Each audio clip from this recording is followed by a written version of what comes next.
যদি স্বামী থেকে থাকে, স্বামীর প্রতি নরম হয়ে যান, তাকে ছাড় দেওয়া শিখেন। সবচেয়ে বড় কথা, তাকে মহব্বত করা তো অবশ্যই জরুরি, মহব্বতের চাইতেও বেশি জরুরি স্বামীকে বিশ্বাস করা এবং তাকে সম্মান করা।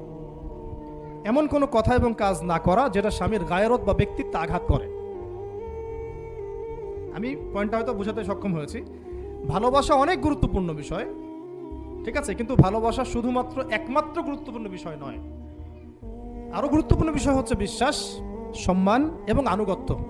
বিশ্বাস, সম্মান এবং আনুগত্য। এখন বলতে পারেন যে আমার স্বামী আমাকে অন্যায় কাজে আদেশ করলে কি আমি আনুগত্য করব? কখনোই না।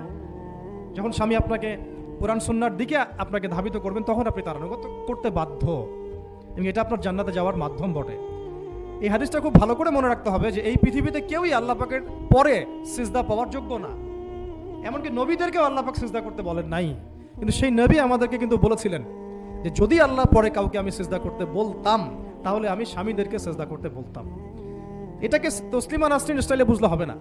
ওরা এটাকে এভাবে নিবে যে ইসলাম মেয়েদেরকে দাসত্বের শৃঙ্খলা আবদ্ধ করতে চাচ্ছে, হ্যাঁ, আত্মস্বাধীনতা দিবে না ইত্যাদি। আমরা দেখব পরকালে আমি জান্নাতে যেতে পারছি কিনা। আল্লাহ পাকের হুকুমের চাইতে আমার কাছে কোনো যুক্তি বড় নয়। আল্লাহ পাকের হুকুমের চাইতে আমার কাছে কোনো যুক্তি, বিজ্ঞান, প্রযুক্তি এগুলো বড় মানদণ্ড নয়।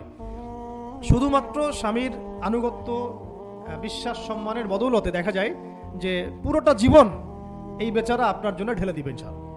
আর এই জায়গায় যদি দেখা যায় ঘাটতি থাকে, তখন কোনো কোনো ক্ষেত্রে ভালোবাসা যথেষ্ট হয়ে ওঠে না।